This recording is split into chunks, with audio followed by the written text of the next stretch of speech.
Bloomberg Audio Studios. Podcasts, radio, news.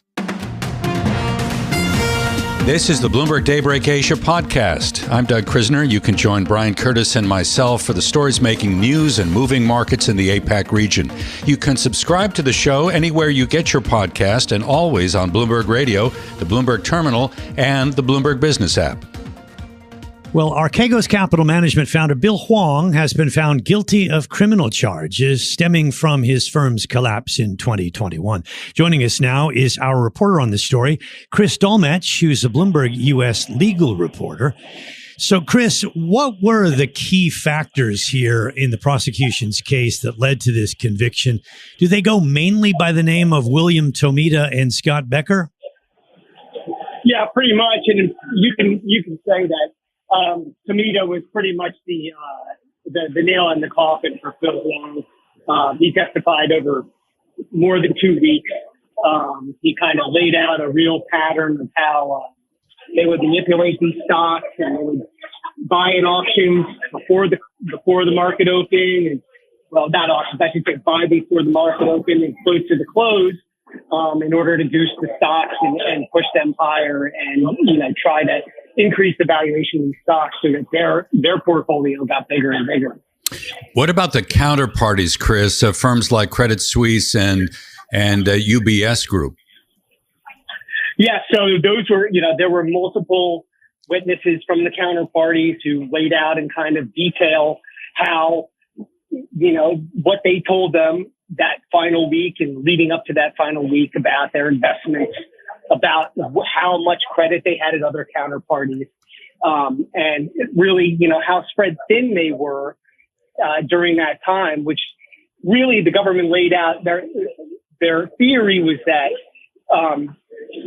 Hwang and his CFO lied to the banks to get more credit in order to trade more. And that was kind of key to the market manipulation, because they wouldn't have been able to trade in those sizes had they not told the banks fibs about, how much investments they had, where those investments were, how liquid those investments were, and how much credit they had at the other banks.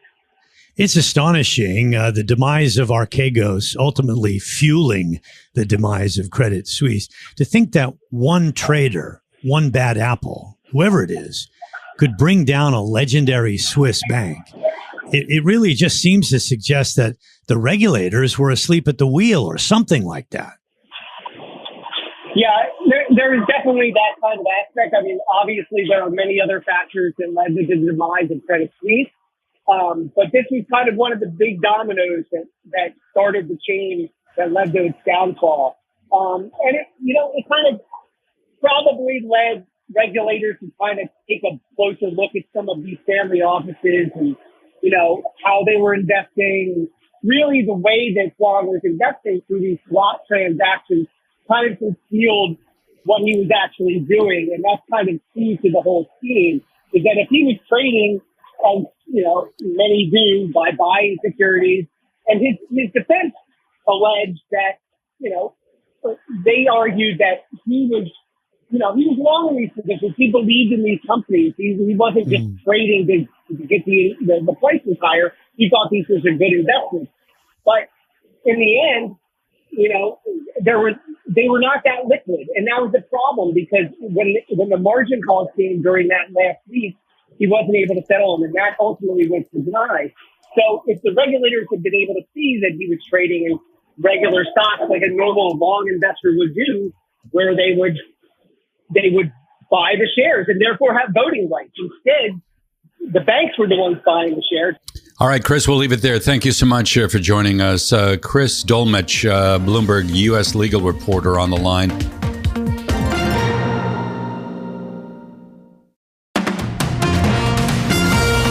We're joined now by Eddy Loh, Chief Investment Officer of Maybank Group Wealth Management. Eddy, we can talk about Jay Powell and the Fed, but I wanted to talk about earnings for a moment. We got the sales numbers from from TSMC yesterday, second quarter sales at the fastest pace since 2022. Now, we'll get the earnings next week, but at least this is an indication that some of the gains that we've seen in TSMC stock, could be justified. Your thoughts on some of these leading players in the AI sphere? Right. Well, if you look at the global equities performance this year, it has been a stellar first half, and a lot of it is actually driven by earnings growth from the tech and AI related stocks. So the likes of TSMC, Nvidia, for example. And for this coming quarter, we do expect earnings growth to accelerate, especially for the S&P 500 versus the first quarter. But we do highlight to our investors and clients that, hey, well, I think there are merits to focus on the tech sector, but let's not ignore the non-tech sectors because there are beneficiaries from the non-tech sector from the progress in technology. And we are seeing signs of earnings growth broadening out beyond the tech sector.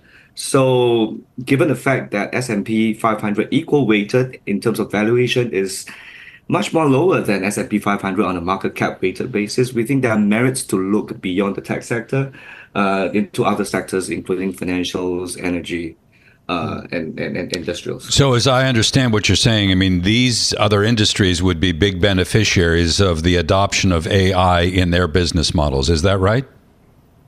Well, we believe that the adoption of AI could actually benefit a range of industries. Yes, so I think some of the sectors that I mentioned just now, financial, industrials, they are definitely prime beneficiaries.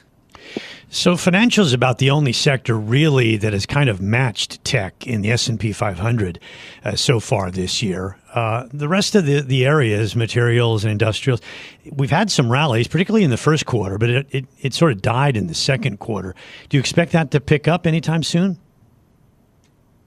Well, we are actually seeing a very interesting phenomenon, I think, in the first half performance of S&P 500, where no doubt, the tech and AI related sectors are the outperformers. But if you actually apply sector tilts from a month-to-month basis, we actually see variation in monthly leadership. For example, I think sometime in the earlier part of first Q, we were actually advocating overweight in materials and energy sectors, and that played out well. So at this juncture, we thought that the energy stocks could be an interesting option because of the fact that it has actually somewhat lagged recently, plus the fact that it could serve as an interesting hedge against lingering geopolitical risks, be it in the Middle East or in Russia, Ukraine. How much of your thesis is predicated on the notion that we're going to get 2 Fed rate cuts this year? We are actually of the view that we are going to get 2 rate cuts from the Fed this year. That is our base view. If you look at what Powell has said, he acknowledged progress in inflation, although still waiting for more evidence. But he did say that the Fed does not need to wait for CPI to hit 2% before the Fed will start cutting rates. And I think one thing to note is that there are mounting signs of cooling jobs market. Employment is ticking higher to 4.1%, while June non-farm payrolls were slightly better than expected, but May payrolls were actually significantly revised lower. So barring any significant upside surprises in inflation, we think that the softer job market could actually give Fed another reason to start cutting rates this year. So it seems like there are a couple of reasons why you see huge outperformance of some of those top tech names that you say, we should acknowledge, but we should look elsewhere as well. The two areas would be that until you get rate cuts, you're probably not going to see small caps and some of the mid caps perform well. You probably need to see growth, which is trending lower now, stabilize and then start to kick back up. That's when you'd see those rally. And then, if you look at the earnings you just can't compare the earnings from average companies with what you see in tech. So, they don't give trophies to everyone for a reason. The winners get the trophies. Well, indeed, I think there is actually, I would say, I hesitate to use the word herd mentality, but indeed there is actually a chase after the trophy companies because they have been delivering. There's no doubt about it. But I totally agree with you in the sense that mid-cap space is actually looking increasingly attractive, especially if the rate cut do materialize, which will help to stabilize the economy and also then help to propel the earnings of such companies. Eddy, what are you hearing from clients right now, particularly those in Singapore, about the risk that may be overhanging markets in the Asia Pacific right now?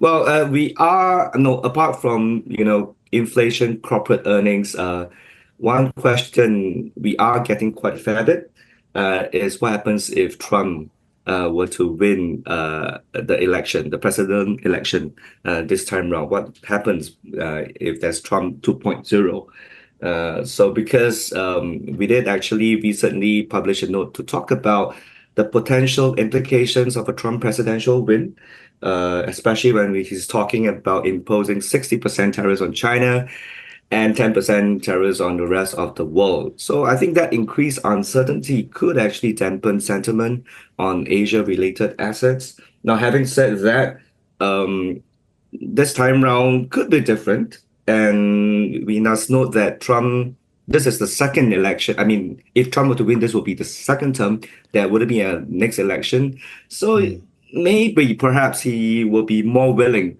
to cut deals as a businessman with China and the other countries if it does serve the interests of the U.S.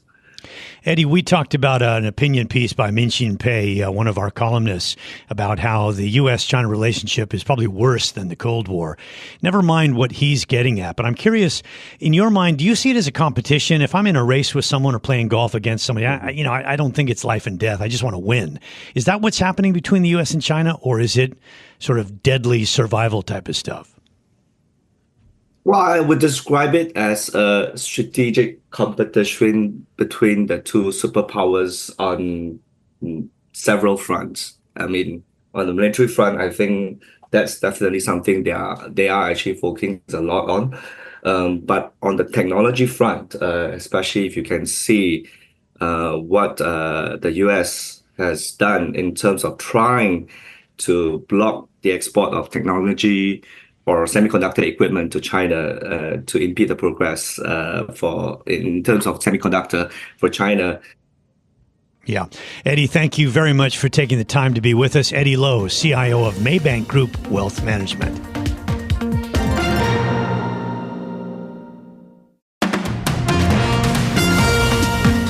John Davi, founder and CEO and CIO. A lot of hats there at Astoria Portfolio Advisors. So, John, you better be good. That sounds like you've got a lot of responsibility there. Great to have you on the program, by the way. So, look, people are still looking at this market for a broadening out of gains to kind of declare it to be healthy, the rally healthy. So let's consider where we are. The S&P 500 is up 18% year to date. The equal weight is now up 5%. Now, 5% halfway through the year is a pretty good gain. The 18% is great, but that's mainly because of a secular growth story, AI. So is the market doing what it should be doing? Well, I mean, that's a good question. I mean, everyone's trying to decipher, what that, if that is, the correct path for both those different sectors. I think the reality is that the economy is normalizing after pretty strong, couple of quarters. So we had a pretty good earnings season here in earlier this past quarter. Earnings were up about 9%. I think what the market is looking for is a rate cut or two, and here in the U.S. at the end of the day. I think that's what's going to enable, like, the S&P 493, which is the non-magnet 7 stocks, in order for it to rally. Because as you mentioned, the equal weight S&P just hasn't really moved as much as the broader market. So the markets are implying a rate cut in SEP in December, north of 70% probabilities. I think that's what we're going to need for the market to broaden out, because after last quarter's strong earnings season, that really didn't provide any sort of tailwind to the market. So the rate cut obviously would be predicated on the notion that there is a slower growth going on. Earnings start tomorrow. We'll hear from Pepsi. one of the names, Delta Airlines another, and then the big banks on Friday. Obviously, that will be key. Is there the risk as these companies begin to report and then offer guidance on the future that the street is going to have to adjust expectations of future earnings growth given a slower growth rate for the overall economy? Yeah, I think the bar was set pretty low. So if you beat, last quarter, I think you were rewarded. So the expected, growth rate of the S&P, per Bloomberg, your firm is, 8.5%. So that's the highest since, 2021. I think, look, I'm in the States, and there's two things that really kind of kept the economy together. One, you had a pretty good labor market, and you had a very strong U.S. consumer. The labor market is starting to, weaken on the margin, and the consumer, I think after like 4 years of above elevated inflation, is starting to, get tapped out. So those two, I think, held the economy together, and those two things weaken on the margin is what, in the end of the day is going to cause the Fed, I think, to cut rates. We have some pretty decent commercial real estate issues here in the U.S. Regional banks have lent out a lot of money. So I wouldn't say, even though the Mag 7 keeps going up and drives the S&P, that isn't representative of the broader economy. So I do think that a lot of these indicators we look at are showing signs of softening. And, we're at the point in the cycle where the Fed, needs to cut and would have cut in prior cycles. It's really hard to get a good, strong read on this because you have a number of companies, a lot of companies that have vastly underperformed. And these are big name companies like Home Depot and PepsiCo and McDonald's. They're down year to date, either flat to down 16, 18, 20%. Then you have other consumer facing companies like Apple, like Walmart, like Costco that are at all time highs. So I guess in a way there are some idiosyncratic stories, and it's a stock picker's market. Yeah, I think that's all, very valid point. Our point at Astoria Advisors, we're global investors, we're multi-asset. We think there's a lot of opportunities, emerging markets. Nobody talks about it. It's like people forgot about, China, India. EEM, the MSCI Emerging Market ETF is at a 52-week high. It's up 10% year to date. You get that valuation buffer, right? Because these things trade at a much lower multiple compared to, the S&P, which is at, 20.5 forward earnings. So, we're just telling investors, like, look abroad. There's a lot of interesting opportunities in Japan. Nobody, again, everyone wants to be infatuated with the Mag 7, but there's a lot of opportunities. Even in the, commodities market, we're big proponents of real assets. If you look at silver, it's up 29% year to date. Gold is up 14%. You wouldn't think that precious metals would be doing good, when the S&P is up so much. But I think, investors see that there is a weakening economy, and that's typically when, precious metals would do well, along with the fact that they're inflation hedges. So it seems as though Astoria Portfolio Advisors uses a lot of quantitative research. Can we get away from that for a moment and talk about the election and whether this, with all the uncertainty that we've been dealing with as a part of the current news cycle, that there is a risk of a lot more in the way of volatility between now and November? Elections typically result in higher volatility. I would say that the kind of the Republican winners stocks, right? There's baskets of stocks that kind of benefit from Republican victory. They've been rallying significantly. If you look at Mexico, how Mexico's doing, I think our conclusion, our story is, regardless of who wins, I think we're going to still be having like deficit issues. So we do like owning real assets. We do like continuing to own gold because I don't see that. I see higher inflation regardless of who wins. But you certainly expect higher volatility. That's going to start to pick up in September, October. I think there's some, lower volatility here in the States because of like the gamma profiles, which is keeping realized volatility low. So implied volatility has to track realized volatility. So, that's kind of, a technical issue. But no doubt if you start seeing, if there's a change in the Democratic Party, that'll lead to more uncertainty. More uncertainty will lead to higher volatility.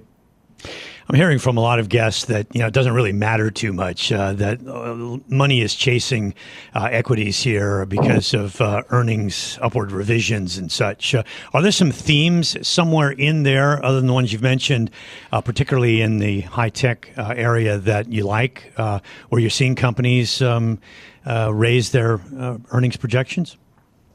Well, that's the funny thing is that if you look, I mean, we've had a pretty strong broaden out of this earnings recovery. And usually when you've got an earnings recovery, that usually leads to, investors kind of rotating away from defensives. So I look at like the Mag 7 as a very defensive play.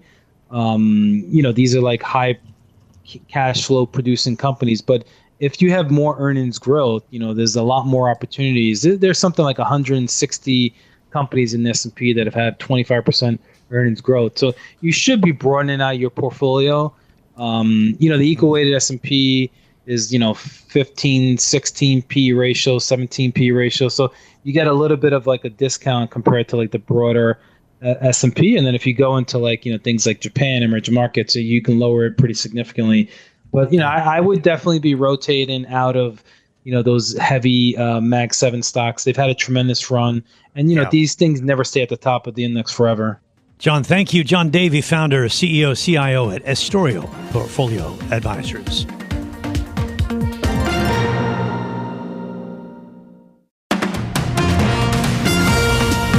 Joining us in our studios for some discussion of tech is Vlad Savov, Bloomberg Tech editor, to field questions from Doug and myself. Vlad, thank you very much for coming in. So a couple of stories here definitely getting some attention. Apple looking to ship some 90 million iPhone 16 devices in the latter half of this year. That's said to be a 10% pickup on some of the previous models. And then TSMC's second quarter sales up 40%. 40%, Vlad. That was the fastest pace since 2022. Now, a lot of investors are worried that we might see a slowdown. Here you have an example from TSMC that sales are actually going up still. What do you make of it? Well, that's right, Brian. For TSMC is kind of the bottom of the funnel when it comes to all the AI excitement and AI boom. When you think about NVIDIA and its skyrocketing share price, well, NVIDIA only has one supplier, and that's TSMC. Nobody makes the NVIDIA AI accelerators that are the vanguard of this AI boom other than TSMC. That's a great position to be in.